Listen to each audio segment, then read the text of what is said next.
મેં આજે પેટ્રોલ પુરાવ્યું તો એવું લાગ્યું કે આજે ઓછું પેટ્રોલ આવ્યું છે કે ભાવ વધ્યો એવું ખબર વધી ગયા છે 111 111 એ બી નોર્મલ ના હા તો મોંઘું લાગે છે હવે પેટ્રોલ લાગે તો લાગે જ તો ને આજે પેટ્રોલ પુરાવા આવ્યા તો ભાવ વધારે લાગ્યો હા એમણે સામેથી જ કીધું કે ભાવ વધી ગયો છે, એકવાર ચેક કરી લેજો. તકલીફ તો પડશે હવે, પણ કંઈ ઓપ્શન નથી અત્યારે. આ બધી વર્લ્ડ પોલિટિક્સ જે સિચ્યુએશન હાલે છે એ પ્રમાણે અને શું લાગે પેટ્રોલ મળે છે એ સારું કહેવાય. આઈ થિંક પછી તો ખબર નહીં. હવે હું અહીંયા 20 કિલોમીટર દૂરથી આવું છું, તો ઓબ્વિયસ છે કે મારે તો ઘણો એવો ફટકો પડે. બિકોઝ જે મંથલી બજેટ હોય આખું હલી જાય અગર એમાં 10 રૂપિયા 20 રૂપિયાનો વધારો થાય તો. બિકોઝ મારે ડેઈલીમાં મતલબ મારે ડેઈલીનું 100-150 રૂપિયાનું પેટ્રોલ થઈ જતું હોય છે. હા, થોડા પ્રાઇસ વધી ગયા છે. વધી ગયા હા. હવે આમ આંકડો જોયો તો આમ દ્રાસકો પડ્યો કે આટલું મોંઘું તો કેમ પુરાવીશું ના, એટલે એટલો બધો તો કંઈ ઓલું નથી થયું, કારણ કે ગુજરાતની બહાર અમે જતા હોઈએ તો ત્યાં આટલા જ ભાવ હોય છે 110 જેવા. પણ અહીંયા બી હવે થઈ ગયું તો થોડું તો થાય બધાને. માનવું છે કે સરકાર જ્યાં સુધી બધું પ્રાઇવેટાઇઝેશન કરતું રહેશે બધા સેક્ટર્સનું, ત્યાં સુધી આ વસ્તુનો ઉકેલ નહીં આવે.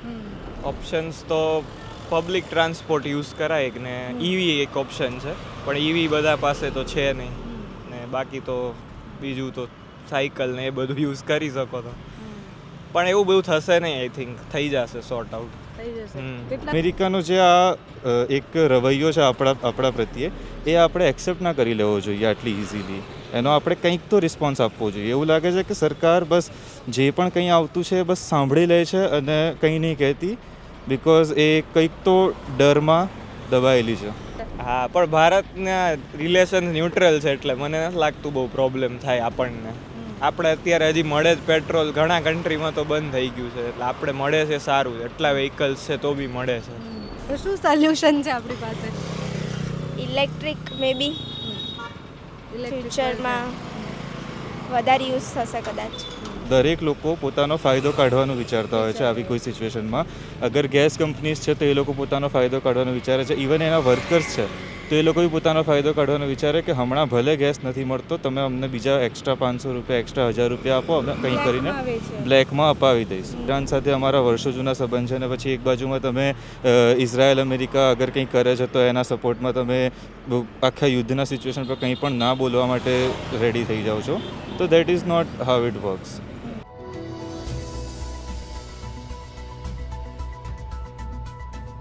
નમસ્કાર, આપની સાથે હું છું પાયલ ને ફરી એકવાર પેટ્રોલ પંપની બહાર ઊભી છું. પણ આ વખતે લાગેલી લાઈનો બતાવવા નહીં, કારણ કે પાછળ તો પેટ્રોલ પંપ ખાલી છે, અને એવું કહેવા માટે પણ નહીં કે ફરીથી એકવાર લાઈનો લાગવાની શરૂઆત થવાની છે. અત્યારે હું શેલ પેટ્રોલ પંપની બહાર ઊભી છું, અને કારણ એ છે કે આજે એક સાથે તોતિંગો વધારો થયો છે પેટ્રોલ અને ડીઝલના ભાવ પર. શેલ પેટ્રોલ પંપે 1 એપ્રિલે આજે જે વધારો કર્યો છે એની ડિટેલ પહેલાં આપી દઉં તો 133 રૂપિયા પ્રતિ લીટરે હવે ડીઝલ મળશે. એટલે 1 એપ્રિલે જે વધારો થયો છે એમાં 7.41 અને ડીઝલ 25 પ્રતિ લીટર વધ્યો છે. એટલે કે 7 રૂપિયા પેટ્રોલનો ભાવ વધ્યો અને 25 રૂપિયા ડીઝલનો ભાવ વધ્યો છે. 122 રૂપિયા રેગ્યુલર પેટ્રોલનો ભાવ છે, 132 રૂપિયા એ જે પ્રીમિયમ પેટ્રોલ શેલના આપતા હોય છે એનો ભાવ 132 છે.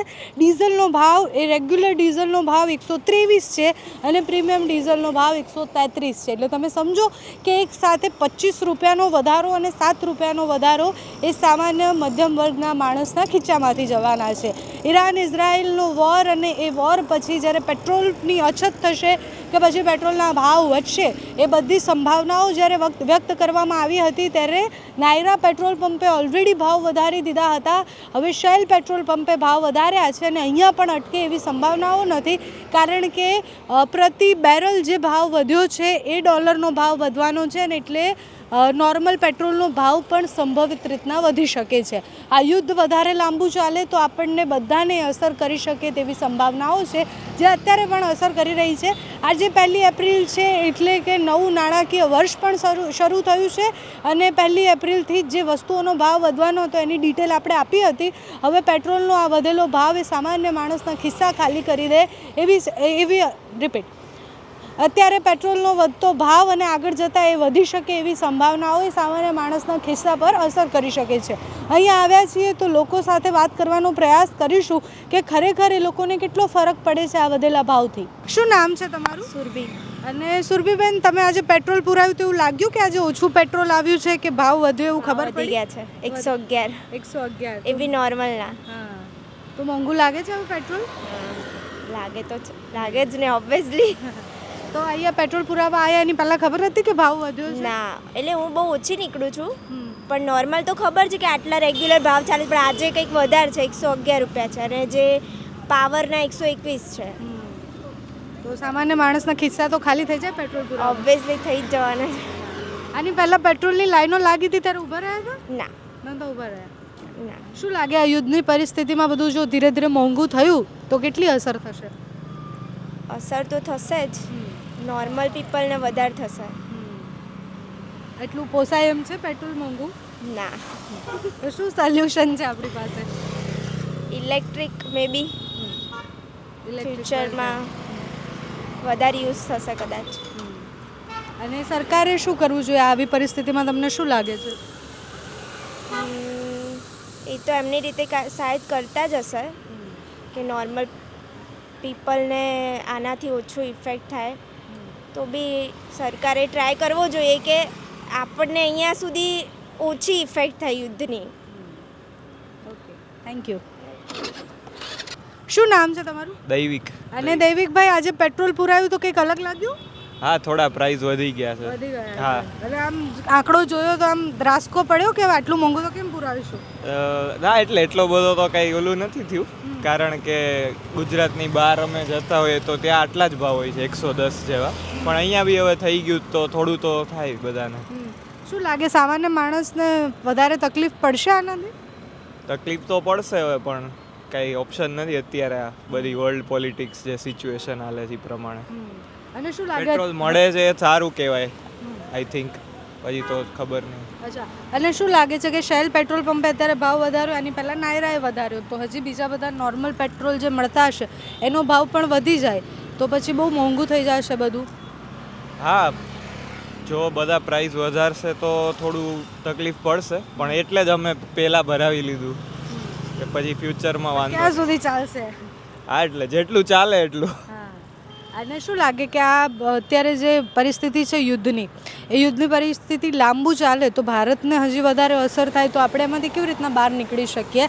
એના જો આ પેટ્રોલ ઓછું થાય કે પેટ્રોલના વધારો થાય તો એના માટે આપણે શું કરી શકીએ? એમ બીજા કયા કયા ઓપ્શન્સ છે આપણી પાસે? ઓપ્શન્સ તો પબ્લિક ટ્રાન્સપોર્ટ યુઝ કરાય ને ઈવી એક ઓપ્શન છે, પણ ઈવી બધા પાસે તો છે નહીં, ને બાકી તો બીજું તો સાયકલ ને એ બધું યુઝ કરી શકો તો. પણ એવું બધું થશે નહીં, આઈ થિંક થઈ જશે સોર્ટ આઉટ. થઈ જશે? કેટલા સમયમાં થશે એવું લાગે છે? આટલા 31-32 દિવસથી તો જોઈએ છે આપણે. હા, જોઈએ, હજી તો 6 મહિનાની અંદર થઈ જશે. 6 મહિના? તો કેટલું બધું તકલીફ પડે આપણને ભારતને. ઓલરેડી જહાજો ઓછા આવે છે. હા, પણ ભારતના રિલેશન ન્યુટ્રલ છે એટલે મને નથી લાગતું બહુ પ્રોબ્લેમ થાય આપણને. આપણે અત્યારે હજી મળે જ પેટ્રોલ, ઘણા કન્ટ્રીમાં તો બંધ થઈ ગયું છે, એટલે આપણે મળે છે સારું, એટલા વ્હીકલ્સ છે તો બી મળે છે. પેટ્રોલ પંપે લાઈનો લાગી હતી ત્યારે ઊભા રહ્યા હતા? ના ના ના ના, ત્યારે મારી ફૂલ હતી, હું ત્યારે નહોતો આવ્યો. મારે અત્યારે પત્યું તો હું અત્યારે આવ્યો. બધા લોકો એવું કહે છે કે અંતે તો સામાન્ય માણસે જ લાઈનમાં ઊભું રહેવું પડે, ગેસની લાઈન હોય, પેટ્રોલની લાઈન હોય કે નોટબંધી વખતે. એ તો રહેવાનું જ છે ઇન્ડિયામાં કોમન. સામાન્ય માણસો જ હેરાન થાય, મોટા મોટા માણસો પાસે હોય જ સેટિંગ બધા, આપણે જ હેરાન થવાનું. Thank you. શું નામ છે તમારું? હર્ષલ. અને હર્ષલ, શું કરો છો? જોબ કરો છો? Software engineer. અચ્છા, તો આજે પેટ્રોલ પુરાવા આવ્યા તો ભાવ વધારે લાગ્યો? હા, એમણે સામેથી જ કીધું કે ભાવ વધી ગયો છે, એકવાર ચેક કરી લેજો. બટ કંઈ વાંધો નહીં, હવે જોઈ લઈએ, બીજી 2-3 જગ્યાએથી ચેક કરીને પછી એ પ્રમાણે જોઈશું. અચ્છા, નોર્મલ માણસને આ પોસાય એમ છે અત્યારે પેટ્રોલનો જે ભાવ છે શેલમાં? ડેફિનેટલી નથી. હે? ડેફિનેટલી નથી. નથી પોસાય. અને આ યુદ્ધની પરિસ્થિતિ જો લાંબી ચાલે અને મોટા ભાગના પેટ્રોલ પંપ ધીરે ધીરે હવે અલગ અલગ વધારી રહ્યા છે, નાયરાએ વધાર્યું, હવે શેલ વધારે છે, આગળ જતાં જો ભાવ વધારો થાય તો કેટલી ઇફેક્ટ થાય? હવે હું અહીંયા 20 કિલોમીટર દૂરથી આવું છું, તો ઓબ્વિયસ છે કે મારે તો ઘણો એવો ફટકો પડે, બિકોઝ જે મંથલી બજેટ હોય આખું હલી જાય અગર એમાં 10 રૂપિયા 20 રૂપિયાનો વધારો થાય તો. બિકોઝ મારે ડેઈલીમાં, મતલબ મારે ડેઈલીનું 100-150 રૂપિયાનું પેટ્રોલ થઈ જતું હોય છે. તો પણ મને એવું લાગે છે કે યુદ્ધ કરતાં વધારે આ થોડું એક સ્ટ્રેટેજિક પ્લાન છે આ લોકોનો. ભાવ વધારવાનો, જે હમણાં પેટ્રોલની કમી છે એ વાળી બી ન્યૂઝ આવી હતી. બિકોઝ એના પછી બીજા દિવસે બી કંઈ દેખાયું નહોતું એવું કે એકચ્યુઅલમાં કંઈ છે એવું. બટ એ દિવસે લગભગ 3-1 કલાક વેસ્ટ થયા હતા મારા પોતાના. તમે લાઈનમાં ઊભા રહ્યા હતા? યસ. અને એ દિવસે અરાઉન્ડ 2-2.5 કલાક ઉપર થઈ ગયું હતું. અને એ પણ પાવરવાળું જ પેટ્રોલ આપતા હતા એ લોકો, નોર્મલવાળું નહોતું આપતા. તો મને એવું લાગ્યું કે કંઈક ને કંઈક બીજું રીઝન હોઈ શકે છે. અને કયા પ્રકારના બીજા રીઝન હોય ભાવ વધારાનો? ભાવ મતલબ એ લોકોનો એક પ્લાન હોય એ વસ્તુને કે આ ઓપોર્ચ્યુનિટીનો ફાયદો ઉઠાવીને ભાવ વધારી દઈએ એકવાર, પછી આ સિચ્યુએશન જ્યારે હટી જશે ત્યારે ઘટાડવા માટે તો પબ્લિક કંઈ પ્રોટેસ્ટ તો કરતા નથી આપણે, તો કોઈ ઘટાડવાનો કોઈ ઇન્સેન્ટિવ હશે નહીં, તો એ જ ભાવ સેટ થઈ જશે પછી. અચ્છા, અને આ પરિસ્થિતિમાં સરકારે શું કરવું છે? કારણ કે પ્રધાનમંત્રી જ્યારે રાજ્યસભા લોકસભામાં બોલે ત્યારે એવું સ્પષ્ટ એવું કહે છે કે જેટલા પણ લોકો જમાખોરી કરે છે કે પછી પેટ્રોલ પોતાની પાસે રાખી અને પછી વેચે છે, કાળાબજારી કરે છે બેસિકલી, એના માટે શું કરવું જોઈએ? તો એના માટે મતલબ મારો તો એવું માનવું છે કે સરકાર જ્યાં સુધી બધું પ્રાઇવેટાઇઝેશન કરતું રહેશે બધા સેક્ટર્સનું, ત્યાં સુધી આ વસ્તુનો ઉકેલ નહીં આવે. તો સરકારના પોતાના નિયમો લાગવા જોઈએ પ્રાઇવેટ કંપનીઝ પર પણ. જ્યાં સુધી સરકાર એ ઓથોરિટી નહીં લે પ્રાઇવેટ કંપનીઝ પર બી, અને એ લોકોને બી શું કહેવાય એને જિમ્મેદારી નહીં લે એની કે હા તમે ભલે પ્રાઇવેટ છો, સ્ટીલ તમારે આ રૂલ્સ ફોલો કરવા પડશે, ત્યાં સુધી કંઈ નહીં થાય. અને આ યુદ્ધની પરિસ્થિતિમાં બધા જ લોકો, એટલે જ્યારે હું પેટ્રોલ પંપની લાઈનોમાં ગઈ ત્યારે લોકોને એવું કહેવું હતું કે આમાં સામાન્ય માણસને સૌથી વધારે ઇફેક્ટ પડે, કારણ કે ગેસની લાઈન હોય કે નોટબંધીની લાઈન હોય, પેટ્રોલની ઊભું રહેવું એને જ પડે. હા, ડેફિનેટલી. મતલબ નોટબંધી થઈ હતી જ્યારે બી ગેસનું હમણાં જે થયું એ ચક્કરમાં બી મતલબ મારા પોતાના ઘરે અઠવાડિયું 10 દિવસ 20 દિવસ લેટ આવ્યું હતું. તો એનાથી પ્રોબ્લેમ્સ નહોતી થઈ બિકોઝ અમે એ રીતે યુઝ કરતા હતા એનો, બટ સ્ટીલ બુક કરાયા એના બી 20 દિવસ લેટ આવે છે. એન્ડ એમાં વચ્ચેના જે લોકો હોય છે એ લોકોની બી ભૂલ છે, ખાલી સરકારની ભૂલ નથી. બિકોઝ હરેક તબક્કામાં દરેક લોકો પોતાનો ફાયદો કાઢવાનું વિચારતા હોય છે આવી કોઈ સિચ્યુએશનમાં. અગર ગેસ કંપનીઝ છે તો એ લોકો પોતાનો ફાયદો કાઢવાનો વિચારે છે. ઇવન એના વર્કર્સ છે તો એ લોકો બી પોતાનો ફાયદો કાઢવાનો વિચારે કે હમણાં ભલે ગેસ નથી મળતો, તમે અમને બીજા એક્સ્ટ્રા 500 રૂપિયા એક્સ્ટ્રા 1000 રૂપિયા આપો, અમે કંઈ કરીને બ્લેકમાં અપાવી દઈશું. તો આ વસ્તુ રેગ્યુલેટેડ નથી એટલી, અને આ વસ્તુ પર એટલા સ્ટ્રિક્ટ એક્શન્સ પણ નથી લેવાતા, એટલા માટે આ વસ્તુ ચાલી જાય છે. અને તમને શું લાગે છે કે યુદ્ધની પરિસ્થિતિ હજી લાંબી ચાલે તો આપણા દેશ તરીકે આપણે ક્યાં ક્યાં બદલાવાની જરૂર છે કે આ યુદ્ધ અને આપણે જોઈએ તો આપણને શું લાગે છે કે દેશે હવે આગળ જતાં આવી પરિસ્થિતિ આવે જો સંભવિત રીતના, તો આપણે શું બદલવાની જરૂર છે? મતલબ મેં એટલું ટુ બી ઓનેસ્ટ હું હમણાં એટલો કામમાં બિઝી હતો કે મેં યુદ્ધવાળી ટાઈમલાઈન થોડા ટાઈમથી બંધ કરી દીધી છે. હું ફોલો નથી કરી રહ્યો કે શું ચાલી રહ્યું છે. બટ હા, આપણો એક ક્લિયર સ્ટેન્ડ પોઈન્ટ હોવો જોઈએ આપણી કન્ટ્રીનો, કે આપણે કઈ કન્ટ્રી સાથે સ્ટેન્ડ કરીએ છીએ. અને પછી જે બી હોય, તમે યુએસને સપોર્ટ કરો છો, ઈરાનને સપોર્ટ કરો છો કે ઇઝરાયલને સપોર્ટ કરો છો, બટ એનો એક ક્લિયર આપણો એક વિઝિબિલિટી બી હોવી જોઈએ અગર યુદ્ધ જેવી કન્ડિશન છે તો.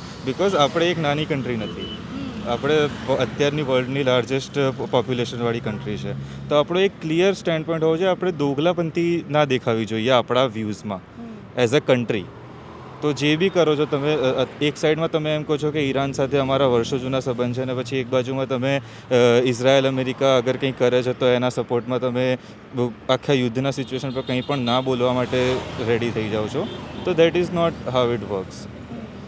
જે આપણી અહીંયાથી ઈરાનની શિપ જે આપણા એમાં આવી હતી પ્રદર્શનમાં, અને પછી જતી વખતે અમેરિકા એના પર હુમલો કરી દે છે. નો ડાઉટ એ આપણા એરિયામાં નહોતી આવતી, બટ સ્ટીલ એ આપણા મહેમાન તરીકે આવીને ગઈ હતી. અને એના પર અગર આપણે યુએસએને એક રિસ્પોન્સ પણ ના આપી શકીએ, જેમ કે હમણાં થયું કે રશિયન ઓઇલ તમે ખરીદી શકો છો એવી પરમિશન આપી દીધી, તો અમેરિકાનો જે આ એક રવૈયો છે આપણા પ્રત્યે, એ આપણે એક્સેપ્ટ ના કરી લેવો જોઈએ આટલી ઇઝીલી. એનો આપણે કંઈક તો રિસ્પોન્સ આપવો જોઈએ. એવું લાગે છે કે સરકાર બસ જે પણ કંઈ આવતું છે બસ સાંભળી લે છે અને કંઈ નહીં કહેતી, બિકોઝ એ કંઈક તો ડરમાં દબાયેલી છે અમેરિકા અને ઇઝરાયલ જેવી કન્ટ્રીઝથી. Thank you so much.